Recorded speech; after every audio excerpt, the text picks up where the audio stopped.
नमस्कार दोस्तों, चलिए जानते हैं राजस्थान की 50 फटाफट बड़ी खबरों को सिर्फ 10 मिनट में। लेकिन उससे पहले आप यह वीडियो कहां से देख रहे हैं हमें कमेंट में जरूर बताएं और वीडियो को लाइक करके चैनल को सब्सक्राइब जरूर कर लें।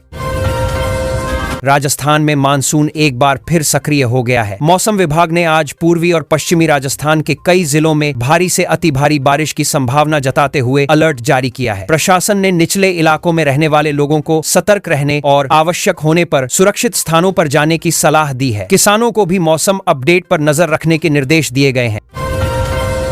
मुख्यमंत्री भजन लाल शर्मा को ओबीसी आरक्षण से जुड़े विभिन्न पहलुओं पर तैयार लगभग 900 पन्नों की विस्तृत रिपोर्ट सौंप दी गई है। रिपोर्ट में सामाजिक, प्रशासनिक और कानूनी बिंदुओं का समावेश किया गया है। अब राज्य सरकार इस रिपोर्ट का अध्ययन कर आगे की प्रक्रिया और आवश्यक निर्णय लेने की दिशा में काम करेगी।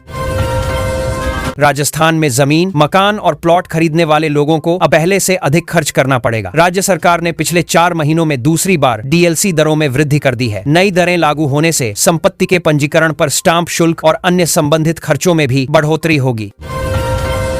जयपुर विकास प्राधिकरण ने अवैध निर्माणों के खिलाफ अभियान तेज करते हुए राजधानी में एक हिस्ट्री शीटर दंपति की बहुमंजिला अवैध इमारत पर बुलडोजर कार्रवाई की है। अधिकारियों ने स्पष्ट किया कि बिना स्वीकृति बनाए गए निर्माणों पर आगे भी इसी तरह सख्त कार्रवाई जारी रहेगी और नियमों का उल्लंघन करने वालों को राहत नहीं मिलेगी।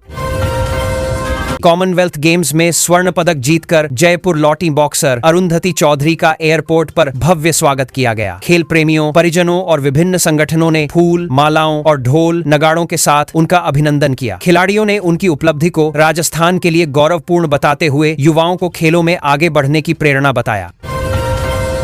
राजस्थान विधानसभा के आगामी सत्र की तैयारियों को लेकर 18 अगस्त को सर्वदलीय बैठक बुलाई गई है। बैठक में सत्ता पक्ष और विपक्ष के प्रमुख नेताओं के साथ विधानसभा अधिकारियों की भी भागीदारी रहेगी। सत्र को शांतिपूर्ण और सुचारू रूप से संचालित करने के लिए विभिन्न विषयों पर सहमति बनाने का प्रयास किया जाएगा।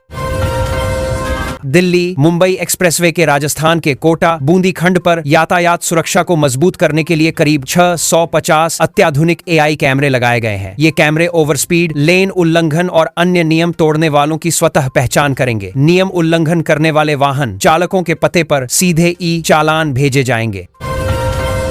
प्रदेश कांग्रेस अध्यक्ष गोविंद सिंह डोटासरा ने विभिन्न मांगों को लेकर आंदोलन कर रहे मूक बधिर छात्रों के समर्थन में अपनी आवाज बुलंद की है। उन्होंने छात्रों की समस्याओं का शीघ्र समाधान करने की मांग करते हुए सरकार से संवेदनशीलता के साथ आवश्यक कदम उठाने का आग्रह किया है। इस मुद्दे को लेकर राजनीतिक गतिविधियां भी तेज हो गई हैं। राजस्थान के सरकारी और निजी कॉलेजों में छात्र संघ चुनाव बहाल करने की मांग तेज हो गई है। विभिन्न छात्र संगठनों ने कई जिलों में प्रदर्शन, धरना और भूख हड़ताल शुरू कर दी है। छात्रों का कहना है कि लोकतांत्रिक प्रक्रिया को पुनः लागू किया जाए ताकि विद्यार्थियों को अपने प्रतिनिधि चुनने का अधिकार मिल सके। राजस्थान राज्य विद्युत उत्पादन निगम लिमिटेड की विभिन्न बिजली कंपनियों में 5 पदों पर प्रस्तावित सीधी भर्ती को लेकर तैयारियां तेज हो गई हैं। विभाग ऑनलाइन आवेदन प्रक्रिया और विस्तृत भर्ती अधिसूचना को अंतिम रूप देने में जुटा है। भर्ती प्रक्रिया शुरू होने के बाद बड़ी संख्या में युवाओं को आवेदन का अवसर मिलेगा।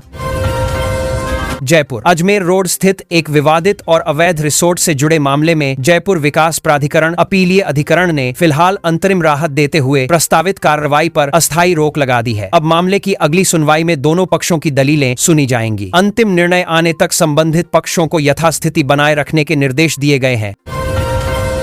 नागौर के बहुचर्चित डांगावास मामले में मेड़ता की SC/ST विशेष अदालत ने करीब 11 वर्ष बाद अपना फैसला सुनाते हुए सभी 40 आरोपियों को बरी कर दिया है। अदालत ने उपलब्ध साक्ष्यों और गवाहों के आधार पर यह निर्णय दिया। मामले के फैसले के बाद कानूनी और प्रशासनिक स्तर पर विभिन्न प्रतिक्रियाएं सामने आ रही हैं। राज्य के सरकारी स्कूलों और छात्रावासों की वास्तविक स्थिति का आकलन करने के लिए शिक्षा विभाग ने औचक निरीक्षण अभियान तेज कर दिया है। अधिकारी बिना पूर्व सूचना के विद्यालयों का निरीक्षण कर उपस्थिति, शिक्षण व्यवस्था, स्वच्छता और अन्य सुविधाओं की जांच कर रहे हैं। लापरवाही मिलने पर संबंधित अधिकारियों के खिलाफ कार्रवाई की जाएगी। अजमेर डिस्कॉम सहित विभिन्न विद्युत निगमों में टेक्निकल हेल्पर 3य श्रेणी के पदों पर चयनित अभ्यर्थियों के दस्तावेज सत्यापन और काउंसलिंग की प्रक्रिया जारी है। निर्धारित कार्यक्रम के अनुसार उम्मीदवारों को आवश्यक प्रमाण पत्रों के साथ उपस्थित होना होगा। सत्यापन पूरा होने के बाद नियुक्ति की अगली प्रक्रिया शुरू की जाएगी। पर्यटन विभाग ने सावन के महीने में बढ़ने वाली पर्यटकों की संख्या को देखते हुए राजस्थान के प्रमुख किलों, महलों और झीलों वाले पर्यटन स्थलों पर विशेष सुविधाएं उपलब्ध कराने के निर्देश जारी किए हैं। साफ सफाई, सुरक्षा, पेयजल, पार्किंग और पर्यटक सहायता सेवाओं को बेहतर बनाने पर विशेष जोर दिया जा रहा है। राजस्थान कृषि विभाग ने खरीफ फसलों को कीटों और रोगों से सुरक्षित रखने के लिए किसानों को आधुनिक कृषि तकनीकों अपनाने की सलाह दी है। विभाग ने समय पर फसल निरीक्षण, संतुलित उर्वरक उपयोग और वैज्ञानिक तरीके से कीट नियंत्रण करने की अपील की है ताकि उत्पादन बढ़े और किसानों को आर्थिक लाभ मिल सके। राज्य सरकार ने स्वच्छ भारत मिशन के तहत ग्रामीण क्षेत्रों में ठोस कचरा प्रबंधन को मजबूत बनाने और गांवों को मॉडल ग्राम के रूप में विकसित करने के लिए नए दिशा निर्देश जारी किए हैं। स्थानीय निकायों को स्वच्छता अभियान में जन भागीदारी बढ़ाने, नियमित निगरानी रखने और आधुनिक कचरा निस्तारण व्यवस्था विकसित करने के निर्देश दिए गए हैं। जयपुर मेट्रो के दूसरे चरण के विस्तार कार्य को गति देने के लिए इंजीनियरों की टीम लगातार विभिन्न परियोजना स्थलों का निरीक्षण कर रही है। नए अंडरग्राउंड रूट्स और अन्य तकनीकी कार्यों की नियमित समीक्षा की जा रही है। परियोजना पूरी होने के बाद राजधानी में सार्वजनिक परिवहन व्यवस्था और अधिक सुविधाजनक बनने की उम्मीद है। ऊर्जा विभाग ने आगामी त्योहारों को देखते हुए पूरे प्रदेश में निर्बाध बिजली आपूर्ति सुनिश्चित करने के लिए ग्रिड और विद्युत लाइनों के रखरखाव का विशेष अभियान शुरू किया है। शहरी और ग्रामीण क्षेत्रों में तकनीकी खामियों को समय रहते दूर किया जा रहा है ताकि त्योहारों के दौरान उपभोक्ताओं को बिजली कटौती का सामना न करना पड़े।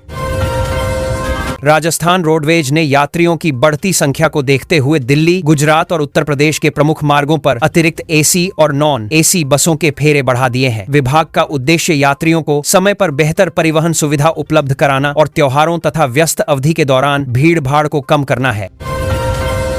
सहकारिता विभाग ने किसानों को फसली जन वितरण प्रक्रिया को अधिक पारदर्शी और डिजिटल बनाने के लिए नए सॉफ्टवेयर का ट्रायल शुरू कर दिया है। इस प्रणाली के लागू होने से आवेदन, स्वीकृति और ऋण वितरण की प्रक्रिया तेज होगी। विभाग का लक्ष्य किसानों को समय पर वित्तीय सहायता उपलब्ध कराना और अनावश्यक देरी को समाप्त करना है।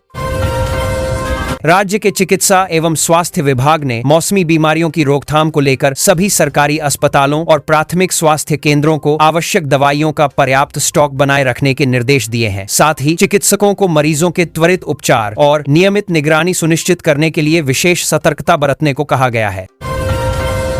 जोधपुर एयरपोर्ट के नए टर्मिनल से नियमित विमान सेवाओं का संचालन सुचारू रूप से जारी है। आधुनिक सुविधाओं से सुसज्जित इस टर्मिनल पर यात्रियों को बेहतर प्रतीक्षालय, उन्नत सुरक्षा व्यवस्था, खलन के बाद एंट्री डालिए, डिजिटल सेवाएं और अधिक सुविधाजनक यात्रा अनुभव मिल रहा है। इससे क्षेत्रीय हवाई संपर्क और पर्यटन को भी नई गति मिलने की उम्मीद है। बीकानेर और बाड़मेर से सटी भारत पाकिस्तान अंतर्राष्ट्रीय सीमा पर सुरक्षा एजेंसियों ने निगरानी और गश्त को और अधिक मजबूत कर दिया है। संवेदनशील क्षेत्रों में अतिरिक्त सुरक्षा बलों की तैनाती के साथ आधुनिक उपकरणों का उपयोग किया जा रहा है। अधिकारियों का कहना है कि सीमा पर हर गतिविधि पर लगातार कड़ी नजर रखी जा रही है। वन एवं पर्यावरण विभाग ने जयपुर और उदयपुर के बायोलॉजिकल पार्कों में मानसून के दौरान वन्य जीवों की बेहतर देखभाल के लिए विशेष टास्क फोर्स का गठन किया है। यह टीम पशुओं के स्वास्थ्य, भोजन, स्वच्छता और सुरक्षा व्यवस्था की नियमित निगरानी करेगी ताकि बारिश के मौसम में किसी प्रकार की परेशानी उत्पन्न न हो। उच्च शिक्षा विभाग ने राज्य के सभी विश्वविद्यालयों में नए शैक्षणिक सत्र के लिए स्नातक और स्नातकोत्तर कक्षाओं की समय सारणी को अंतिम रूप दे दिया है। विश्वविद्यालयों को निर्धारित कार्यक्रम के अनुसार नियमित कक्षाएं संचालित करने के निर्देश दिए गए हैं, जिससे विद्यार्थियों की पढ़ाई समय पर और व्यवस्थित रूप से शुरू हो सके। पंचायती राज संस्थाओं के जनप्रतिनिधियों के लिए गांवों में चल रहे विकास कार्यों की ऑनलाइन निगरानी को आसान बनाने हेतु नया मोबाइल ऐप लॉन्च किया गया है। इस ऐप के माध्यम से योजनाओं की प्रगति, फोटो अपलोड, रिपोर्टिंग और कार्यों की समीक्षा डिजिटल तरीके से की जा सकेगी, जिससे पारदर्शिता और जवाबदेही बढ़ेगी। तकनीकी शिक्षा विभाग ने प्रदेश के पॉलिटेक्निक कॉलेजों में प्रवेश के लिए दूसरे चरण की काउंसलिंग की तिथियों की घोषणा कर दी है। अभ्यर्थियों को निर्धारित समय के भीतर ऑनलाइन विकल्प भरने और आवश्यक दस्तावेज जमा करने होंगे। विभाग ने समय सीमा का पालन करने की सलाह देते हुए पूरी प्रक्रिया को पारदर्शी बताया है। जयपुर के सिंधी कैंप और अजमेर बस स्टैंड पर यात्रियों की सुरक्षा और सुविधाओं को बेहतर बनाने के लिए आधुनिक सीसीटीवी कैमरे, डिजिटल अनाउंसमेंट सिस्टम और अन्य आवश्यक व्यवस्थाएं स्थापित की गई हैं। इन सुविधाओं से यात्रियों को बेहतर जानकारी, सुरक्षित वातावरण और अधिक व्यवस्थित परिवहन सेवाओं का लाभ मिलेगा। महिला एवं बाल विकास विभाग ने आंगनवाड़ी केंद्रों के माध्यम से बच्चों और गर्भवती महिलाओं को दिए जाने वाले पोषाहार की गुणवत्ता सुनिश्चित करने के लिए विशेष औचक निरीक्षण दल गठित किए हैं। ये दल विभिन्न केंद्रों का निरीक्षण कर खाद्य सामग्री की गुणवत्ता, वितरण व्यवस्था और रिकॉर्ड की जांच करेंगे ताकि लाभार्थियों को गुणवत्तापूर्ण पोषण मिल सके। राजस्थान खादी एवं ग्रामोद्योग बोर्ड ने स्थानीय कारीगरों और हस्तशिल्प उत्पादों को राष्ट्रीय तथा अंतर्राष्ट्रीय बाजार तक पहुंचाने के उद्देश्य से आगामी मेलों और प्रदर्शनियों की रूपरेखा तैयार करनी शुरू कर दी है। इन आयोजनों के माध्यम से कारीगरों को अपने उत्पाद प्रदर्शित करने, नए खरीदारों से जुड़ने और रोजगार के बेहतर अवसर प्राप्त करने का अवसर मिलेगा। कोटा और उदयपुर संभाग में मानसून की गतिविधियों की सटीक निगरानी के लिए मौसम विभाग ने विशेष रडार प्रणाली को पूरी तरह सक्रिय कर दिया है। इस तकनीक की सहायता से वर्षा की स्थिति, बादलों की गतिविधि और मौसम में होने वाले बदलावों की बेहतर जानकारी समय पर उपलब्ध कराई जा सकेगी। राज्य के हस्तशिल्प और पारंपरिक कलाओं को वैश्विक पहचान दिलाने के उद्देश्य से उद्योग विभाग ने डिजिटल मार्केटिंग प्रशिक्षण कार्यक्रम शुरू किए हैं। इन कार्यक्रमों में कारीगरों को ऑनलाइन बिक्री, ई-कॉमर्स प्लेटफॉर्म, ब्रांडिंग और आधुनिक विपणन तकनीकों की जानकारी दी जा रही है, जिससे उनके उत्पादों की बाजार तक पहुंच और आय में वृद्धि हो सके। परिवहन विभाग ने बिना फिटनेस प्रमाण पत्र और ओवरलोड चल रहे व्यावसायिक वाहनों के खिलाफ प्रदेश भर में विशेष जांच अभियान शुरू किया है। जांच के दौरान नियमों का उल्लंघन करने वाले वाहन चालकों पर सख्त चालान कार्रवाई की जा रही है। विभाग का उद्देश्य सड़क सुरक्षा बढ़ाना और दुर्घटनाओं की संभावना को कम करना है। जल संसाधन विभाग ने मानसून के दौरान प्रदेश के छोटे बड़े बांधों के जल स्तर पर 24 घंटे निगरानी रखने के लिए नियंत्रण कक्ष सक्रिय कर दिए हैं। अधिकारी लगातार जल भराव की स्थिति, पानी की आवक और बांधों की सुरक्षा की समीक्षा कर रहे हैं ताकि आवश्यकता पड़ने पर समय रहते उचित कदम उठाए जा सकें। राजस्थान खेल परिषद ने विभिन्न जिलों में संचालित खेल अकादमियों के बुनियादी ढांचे को मजबूत बनाने और खिलाड़ियों को बेहतर सुविधाएं उपलब्ध कराने के लिए नए बजट का आवंटन किया है। इसके तहत आधुनिक खेल उपकरणों की खरीद, प्रशिक्षण संसाधनों में सुधार और खेल परिसरों के विकास पर विशेष ध्यान दिया जाएगा। प्रदेश भर के राजकीय संग्रहालयों और ऐतिहासिक धरोहरों के संरक्षण एवं रखरखाव को बेहतर बनाने के लिए पुरातत्व विभाग ने नई संरक्षण नीति के तहत कार्य शुरू कर दिया है। विभाग का उद्देश्य ऐतिहासिक विरासत को सुरक्षित रखना, पर्यटकों के लिए सुविधाएं बढ़ाना और धरोहर स्थलों के संरक्षण कार्यों में आधुनिक तकनीकों का उपयोग करना है। डिजिटल गवर्नेंस को बढ़ावा देने के लिए राज्य सरकार सभी जिला मुख्यालयों पर ई-मित्र सेवाओं को और अधिक आधुनिक तथा नागरिकों के लिए सुविधाजनक बनाने पर काम कर रही है। नई व्यवस्था के तहत विभिन्न सरकारी सेवाओं को तेज, पारदर्शी और ऑनलाइन माध्यम से आसानी से उपलब्ध कराने पर विशेष जोर दिया जा रहा है। अलवर और भरतपुर क्षेत्र में भूजल स्तर सुधारने के उद्देश्य से प्रशासन ने पुराने जल स्रोतों, तालाबों और जोहड़ों के पुनरुद्धार का अभियान तेज कर दिया है। इन कार्यों से वर्षा जल का बेहतर संरक्षण होगा, भूजल स्तर में सुधार आएगा और स्थानीय लोगों को भविष्य में जल संकट से राहत मिलने की उम्मीद है। श्रम विभाग ने संगठित और असंगठित क्षेत्र के श्रमिकों को विभिन्न कल्याणकारी योजनाओं का लाभ सीधे उनके बैंक खातों में उपलब्ध कराने के निर्देश जारी किए हैं। विभाग का उद्देश्य लाभ वितरण में पारदर्शिता बढ़ाना, बिचौलियों की भूमिका समाप्त करना और पात्र श्रमिकों तक सरकारी सहायता समय पर पहुंचाना है। राज्य सरकार के निर्देशानुसार प्रदेश के सभी सरकारी अस्पतालों में बायोमीट्रिक उपस्थिति प्रणाली को और अधिक सख्ती से लागू किया जा रहा है। इसका उद्देश्य डॉक्टरों और स्वास्थ्य कर्मियों की समय पर उपलब्धता सुनिश्चित करना तथा मरीजों को बेहतर स्वास्थ्य सेवाएं प्रदान करना है। स्वास्थ्य विभाग नियमित रूप से उपस्थिति की निगरानी भी करेगा। राजस्थान आवासन मंडल RHB आम नागरिकों के लिए किफायती आवास उपलब्ध कराने के उद्देश्य से नई आवासीय योजनाओं की रूपरेखा तैयार कर रहा है। प्रस्तावित परियोजनाओं में आधुनिक सुविधाओं के साथ विभिन्न आय वर्गों के लोगों के लिए आवास विकसित किए जाएंगे। योजनाओं का उद्देश्य अधिक से अधिक परिवारों को बेहतर आवास सुविधा उपलब्ध कराना है। सीमावर्ती जिलों में जिला कलेक्टरों ने विकास कार्यों की प्रगति की समीक्षा बैठकें आयोजित कर लंबित परियोजनाओं को निर्धारित समय में पूरा करने के निर्देश दिए हैं। अधिकारियों को गुणवत्ता बनाए रखते हुए कार्यों में तेजी लाने और नियमित निगरानी करने के लिए कहा गया है ताकि आम जनता को योजनाओं का लाभ समय पर मिल सके।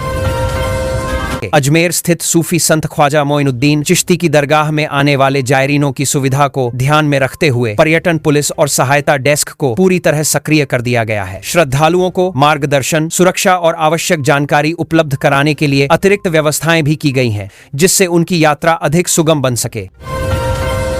राजस्थान में मानसून एक बार फिर सक्रिय हो गया है। मौसम विभाग ने आज पूर्वी और पश्चिमी राजस्थान के कई जिलों में भारी से अति भारी बारिश की संभावना जताते हुए अलर्ट जारी किया है। प्रशासन ने निचले इलाकों में रहने वाले लोगों को सतर्क रहने और आवश्यक होने पर सुरक्षित स्थानों पर जाने की सलाह दी है। किसानों को भी मौसम अपडेट पर नजर रखने के निर्देश दिए गए हैं।